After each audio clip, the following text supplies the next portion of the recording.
ஆட்சியில் பங்கு அப்படிங்கிற ஒரு முழக்கத்தை வந்து தேர்தலுக்கு முன்னாடியே காங்கிரஸ் கட்சி முன்வைத்தது. இப்போ தேர்தலுக்கு பிறகு வந்து ஆட்சியில் வந்து பங்கேற்று இருக்கிறது. இதால் வந்து தமிழக மக்களுக்கோ அல்லது காங்கிரஸ் கட்சிக்கோ என்ன நன்மைன்னு நினைக்கிறீங்க? இப்படி இந்த கூட்டணி கட்சிகள் பிரிந்து செல்வதற்கு காரணம் வந்து ஆட்சி அதிகாரத்தில் பங்கு கொடுக்க மாட்டோம் என்று திராவிட கட்சிகள் எடுத்த ஒரு முடிவு. அரசியல்வாதிகள் ரெண்டு வகை, ஒன்று மோசமானவர்கள், இன்னொன்று மிக மோசமானவர்கள். திமுக வந்து ஊழல் கட்சி அப்படிங்கிறத நீ ஒத்துக்கிறீங்க? எல்லாருக்கும் தெரிஞ்ச விஷயம்தான். அரசியல் அந்த ஊழல் கட்சியோட பல ஆண்டுகளாக காங்கிரஸ் கூட்டணி வச்சிருக்கிறத நீங்க அதைத்தான் நான் இப்படி சொல்றேன்.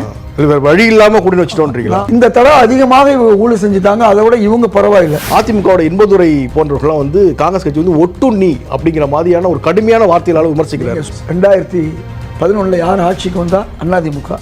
காங்கிரஸ் போச்சா? 2016 காங்கிரஸ் போச்சா? மக்கள் அவர்களுக்கு பின்னால போனா கூட காங்கிரஸ் போகல. என்னன்னா அகில இந்திய தலைமை கட்சி ஒரு முடிவு எடுக்குது. 2 அமைச்சர்களை பெற்று என்ன பெரிய அளவு சார் நீங்க வந்து மாற்றத்தை உண்டு பண்ணிட்டீங்கன்னு கேட்குறேன். நான் அரசியலில் எல்லாரும் இருக்கிறது துறவரத்துக்கு அல்ல, ஆட்சி அதிகாரத்துக்கு வரணும், மக்களுக்கு நல்லது செய்யணும், கட்சியை வளர்க்கணும். இப்போ நீங்கள் காங்கிரஸ் கட்சி 5 இடங்கள் இல்லை அப்படின்னாக்கா தாவேக அரசு இருக்காது.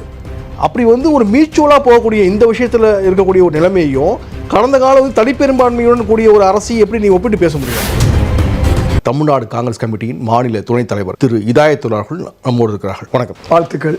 மிக முக்கியமாக சொல்லணும்னு சொன்னால் கேரளாவை பொறுத்தவரை எல்டிஎஃப் கூட்டணி, யூடிஎஃப் கூட்டணி, ஒன்று காங்கிரஸ் தலைமை, இன்னொன்று கம்யூனிஸ்ட் தலைமை. அந்த கூட்டணி தொடர்ந்து ஒரே கூட்டணியாக வருவதற்கு காரணம் என்னன்னா கூட்டணி கட்சிகளுக்கு அதிகாரத்தில் பங்கு கொடுக்குறாங்க, ஆட்சியில் பங்கு கொடுக்குறாங்க. அதனால அந்த கூட்டணிகள் தொடர்கிறது. தமிழ்நாட்டில் அந்த மாதிரி ஆட்சி அதிகாரத்தில் பங்கு இல்லாதனால அதிமுகவில் இருக்க கூட்டணி கட்சிகள் அடுத்து திமுகவுக்கு போவதும் அல்லது பாஜகவுக்கு போவதும், இப்படி இந்த கூட்டணி கட்சிகள் பிரிந்து செல்வதற்கு காரணம் வந்து ஆட்சி அதிகாரத்தில் பங்கு கொடுக்க மாட்டோம் என்று திராவிட கட்சிகள் எடுத்த ஒரு முடிவு. அதன் விளைவு திராவிட கட்சிகள் வந்து தொடர்ந்து வந்து ஊழல் செய்கிற வாய்ப்பு அவங்களுக்கு இருக்கு. இன்னொரு கட்சி இருந்தா என்ன ஆகும்னா அதுக்கு ஒரு பிரேக் போடுற ஒரு நிலைமை வரும். கடந்த 50 ஆண்டுகளுக்கு மேலாக தமிழகத்துல ஊழல் கொள்ளை இருக்கு. இப்ப ஏன் காங்கிரஸ் கட்சி, கம்யூனிஸ்ட் கட்சிகள் இவைகளெல்லாம் நேர்மையான கட்சிகள் என்று பெயர் எடுத்தாலும் வேறு வழி இல்லாமல் ஏன் 2 ஊழல் கட்சியோடு சேர்றதுக்கு காரணம் என்ன செய்வாங்க? ஏதாவது ஒரு கட்சியோடு சேரணும். அப்ப அதுல யாரு மோசமான கட்சி, எது மிக மோசமான கட்சின்னு பார்த்துட்டு வேற வழி இல்லாம மோசமான கட்சியில சேரணும். திமுக வந்து ஊழல் கட்சி அப்படிங்கிறத நீ ஒத்துக்கிறீங்க? எல்லாருக்கும் தெரிஞ்ச விஷயம் தான். மக்கள் என்ன பண்ணுவாங்கன்னா திமுகவுக்கு போடுவாங்க, அதிமுகவுக்கு போடுவாங்க. ஏன்னா அதே மக்கள் தான் இந்த தடவை அதிகமாக ஊழல் செஞ்சுட்டாங்க, அதை விட இவங்க பரவாயில்லை, அவங்க ஏற்கனவே ஊழல் செஞ்சிருப்பாங்க. அப்ப நண்பர் வலம்புரி ஜான் சொல்வாரு, அரசியல்வாதிகள் 2 வகை, அதிகமா இருக்கவங்க 2 வகை, ஒன்று மோசமானவர்கள், இன்னொன்று மிக மோசமானவர்கள். இந்த 3வது வகைங்கிற 5% தான் பெருந்தலைவர் காமராஜரை பின்பற்றுவதோ அல்லது கம்யூனிஸ்ட் கட்சி தலைவர் ஜீவானந்தத்தை பின்பற்றுவது என்பது ஒரு 5 விழுக்காடு. இப்போ எங்களை போன்றவர்கள்லாம் நாங்கள் நீண்ட காலம் அரசியல் இருக்கோம், எங்களுக்கு இந்த ஊழல் விஷயத்தில் நாங்கள் எதிராக இருப்போம். அப்ப கட்சிகள் ஏன் மக்கள் எடுக்கிற முடிவு மாதிரி கட்சிகள் என்ன செய்யறாங்க? இருக்கிற கட்சியில் எது பெட்டர் கட்சி, எது தமிழக மக்களுக்கு ஆதரவாக இருக்கும், எது ஒன்றிய அரசுடைய தவறுகளுக்கு துணை போகும், இவையெல்லாம் பார்த்து, அதாவது வள்ளுவர் சொல்வார் இல்லையா, குணம் நாடி குற்றமும் நாடி அதில் மிகை நாடி மிக்க குழல். 2000 வருஷத்துக்கு முன்னே அவரே சொல்லிட்டார். 2 கட்சி இருந்தா 2 கட்சியில எந்த கட்சி தற்சமயம் வந்து குறைந்த அளவில் தவறு செய்து மக்கள் மனப்போக்கு எப்படி இருக்குன்னு சொன்னா, காங்கிரஸ் கட்சி ஊழல் இல்லாத கட்சி எல்லாருக்கும் தெரியும். தமிழ்நாட்டில் பல்வேறு தொழிற்சாலைகள், பல்வேறு அணைக்கட்டுகள் இவையெல்லாம் கட்டிய கட்சி, கல்விக்கூடங்களை திறந்த கட்சி. காலப்போக்கில் மக்கள் என்ன பண்ணிட்டாங்கன்னா கவர்ச்சிங்கிற ஒரு நிலைக்கு வந்தாங்க, பேச்சு கவர்ச்சி, அப்புறம் நடிப்பு கவர்ச்சி. மக்கள் இதுல மூழ்க பிறகு காங்கிரஸையோ கம்யூனிஸ்டையோ விட்டுட்டாங்க. 1952 கம்யூனிஸ்டுகள் 63 இடங்கள் பெற்றார்கள் தமிழ்நாட்டில். நான் சொல்றது எவ்வளவு இடங்கள்? 63 இடங்கள். திமுகன்னு ஒரு கட்சி வரும்பொழுது அவங்களுடைய பேச்சு கவர்ச்சி மேலே எழும்பும்போது அவர்கள் 57 15 இடம் எடுக்கும்போது இவங்களும் 10-15 சுருங்குறாங்க கம்யூனிஸ்ட் கட்சி. 67 அவங்க ஆட்சியை பிடிக்கும் போது, 62 வந்து கம்யூனிஸ்ட் 15வது குறைஞ்சிட்டு போகுது.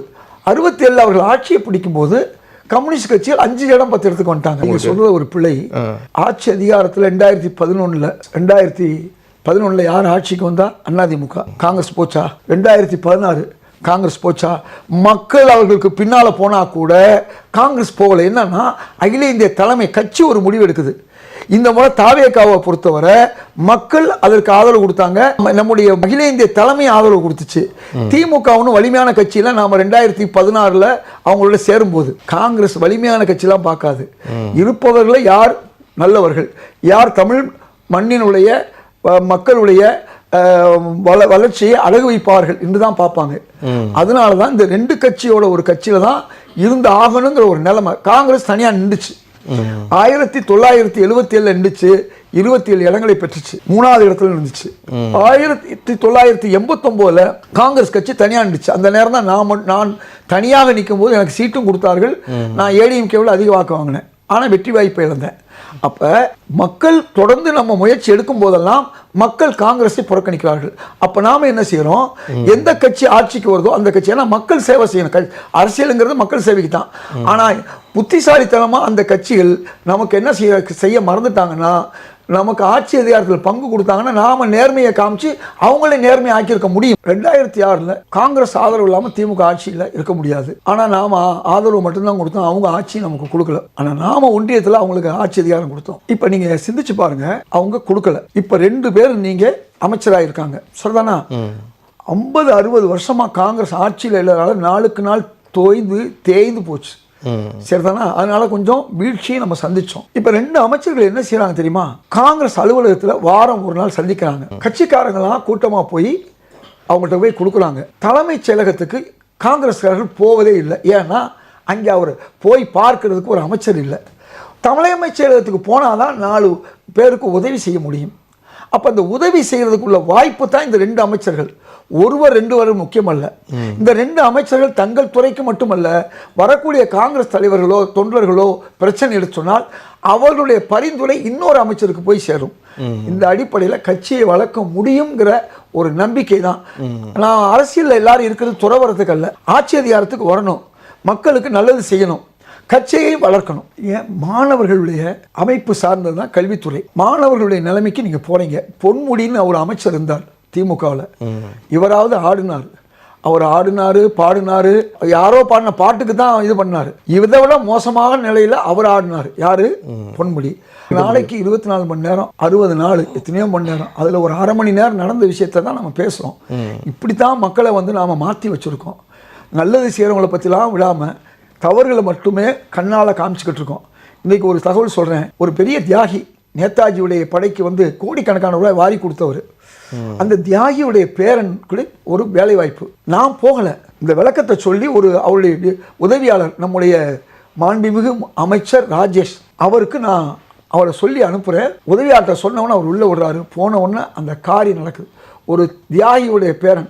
நான் நேரடியாக போகாமலேயே மாண்புமிகு அமைச்சர் ராஜேஷ் உடனடியாக அந்த காரியத்தை செய்கிறார். இப்போ சொல்லுங்க, இதை நான் ஒரு முன்னொரு திமுக அமைச்சர்கிட்ட போய் சொல்ல முடியுமா? கடந்த ஆட்சி காலத்தில் உங்களுக்கு ஒரு சில தகவல் சொல்லணும். நாம் கூட்டணியில் இருந்தோம். 7.5% எடப்பாடியார் நீட்டு வழக்கு கொடுத்தாரு அரசு பள்ளி மாணவர்களுக்கு. ஒரு 2.5% கொடுக்காம விட்டுருச்சு. பாண்டிச்சேரி அரசு 10% கொடுத்துச்சு. நான் 5 வருஷமா போராடினேன். திரு தங்கம் தென்னரசு, மா சுப்பிரமணியம், இப்படி போன்றவர்கள் போராடினேன். அதே மாதிரி 37 வயசு வரை தான் தமிழ்நாட்டில் குரூப் 1 எழுத முடியும், சமூக நீதியை சார்ந்த ஓபிசி மாணவர்கள். ஆனால் குஜராத்தில், ராஜஸ்தானில் 47 வயசு வரை எழுதலாம். நம்ம ஆட்சி நடக்கக்கூடிய தெலுங்கானா 49 வயசு எழுதலாம். இதை கடந்த 5 ஆண்டுகளாக திமுக அமைச்சரவைக்கு தொடர்ந்து சொல்லி பார்த்தேன். ஒவ்வொரு அமைச்சராக போய் பார்ப்பேன், ஆனால் நடக்கலை. காரணம் என்னன்னா, அவர் எதிர்க்கட்சி தலைவராக இருக்கும்போது மாண்புமிகு முதல்வராக இருந்த ஸ்டாலின் அவர்களை நான் தினந்தோறும் பார்க்க முடியும், நினைச்சா பார்க்க முடியும். கலைஞர் அவர்களை நான் நினைக்கும் போதெல்லாம் பார்க்க முடியும். ஆனால் 5 ஆண்டுகளாக அவரை பார்க்க முடியல, எடுத்து சொல்ல முடியல இந்த விஷயத்தை. அப்போ அமைச்சர்களை போய் நான் பார்க்குறேன். ஒரு முக்கியமான விஷயம், சொத்து வரி 100% ஏற்றணும்னு முடிவெடுத்தாங்க. பரவாயில்ல, மக்கள் ஏற்றுக்கிட்டாங்க. ஆனால் 100ன்னு சொல்லிட்டு அதிகாரிகள் அந்த 200 ஆக்குறாங்க, 200 300 ஆக்குறாங்க. இதன் விளைவு கடந்த பாராளுமன்ற தேர்தலில் திமுக கூட்டணிக்கு ஒவ்வொரு தொகுதியிலையும், குறிப்பாக சென்னையில் 3 திமுகவும் 1,00,000 வாக்குகள் மேலே இழக்கிறாங்க. இதை எடுத்து சொன்னேன். அடுத்து 26 சட்டமன்ற தேர்தலில் ஒவ்வொரு தொகுதியிலும் உங்களுக்கு 20,000 வாக்கு போகும்னு எடுத்து சொல்கிறேன். இந்த சொத்து வரி என்பது வாடகைதாரர்கள் மட்டும், சொத்து வச்சிருக்க மட்டும் வாடகை. இதை எடுத்து சொன்னால் அவர் செய்யலை. நான் எடுத்து விளக்கமாக சொல்கிறேன். இதை முதல்வர்கிட்ட போய் சொல்ல முடியாத எனக்கு ஒரு சூழல். உங்கள் மூலம் நான் சொல்கிறேன். 4.25 வருஷமாக அவரை சந்திக்க முடியல. 4.25 வருஷம் கழிச்சு ஒரு வாக்கியங்களை தான் அவர் சந்தித்து பல விஷயங்களை பேச முடிஞ்சிச்சு. ஆமாம், அதுக்கு முன்னே அந்த ஆட்சியுடைய முடிவு வந்துருச்சு. இது எதுக்கு சொல்ல வரேன்னா, அந்த ஆட்சியில் நம்ம அதிகாரத்தில் இல்லாதனால நமக்கு அங்கே மரியாதை இல்லை. இன்றைக்கு தாவேகாவுடைய ஆட்சி வந்திருக்கு. நான் அனைத்து அமைச்சர்களையும் போய் பார்க்குறேன். எத்தனை பேருக்கு பிரச்சனையோ அதை எடுத்து சொல்கிறேன். என் கண்ணு முன்னாலேயே திரு செங்கோட்டையன் வருவாய்த்துறையை கூப்பிட்டு அந்த வேலையை செய்ய சொல்றாரு. பட்டாவை கொடுத்த பட்டாவை மக்கள்கிட்ட இருந்து பறிச்சாங்க. அவங்கள்ட்ட சொன்னேன், கேட்கல. இவர் கையோட செஞ்சாரு. இப்போ என்ன ஆகி போச்சுன்னா, அந்த பட்டா அவங்க பேரில் மாறினாலும் பரவாயில்ல, கவர்மெண்ட் பட்டாங்கிறது பழைய கிராமணத்தை அவங்க பேர்லேயே போயிருச்சு. அதே மாதிரி இந்த 2.5% எடுத்து சொன்னேன் அமைச்சர்கள்ட்ட. நான் முதல்வர் சந்திக்கணும் அவசியம் இல்லை. காரியம் நடந்தால் ஏன் நான் முதல்வர் சந்திக்கணும்? சொன்னாதான் மக்களுக்கு போகும். இந்த 2.5% போக இந்த 37 விஷயமும் அவங்க செய்கிறோம் இருக்காங்க. இந்த கொள்கை முடிவு எடுத்துருக்காங்க. 3வது தொடர் பரவல் விஷயம், 30 ஆண்டு கைதியாக இருக்காங்க. இது மாதிரி பல்வேறு விஷயங்களை போய் நான் சொல்லும்போது இந்த 2.5% கொள்கை அளவில் ஏற்றுக்கிட்டாங்க. இப்போ 5 வருஷமாக நான் ஒரு ஆதரவு கொடுத்த ஒரு ஆட்சி எனக்கு செய்யலை, முதல்வரை சந்திக்க முடியல. ஆனால் மந்திரிகளை சந்தித்தால் காரியம் நடக்கலை. ஆனால் இப்போ நான் போய் திரு நிர்மல்குமாரை சந்திக்கிறேன் தொடர் பரவல் விஷயமாக, திரு அருண்ராஜை சந்திக்கிறேன் 2.5% விஷயமாக. இன்னைக்கு நடக்குது. 37 வயசா 47 வயசா 49 ஆக்குன்னு சொல்லி திரு மாண்புமிகு சரத்குமாரை சந்திக்கிறேன். அவர் செய்கிறாரு, அதுக்கு வேலை நடந்துக்கிட்டு இருக்கு. இதை தான் நாம் எதிர்பார்க்குறோம். ஆட்சி அதிகாரத்தில் நம்ம வரும்போது நம்மளை அவங்க மதிக்கிறாங்க. வெறும் கூட்டணி கட்சியாக இருக்கும்போது நம்மளை மதிக்கலை. அதுதான் நம்ம இந்த வேற வழி இல்லாமல் இந்த 2 இடத்த ஒத்துக்கிட்டோம். நல்லதாக நடந்திருக்கு. சரி.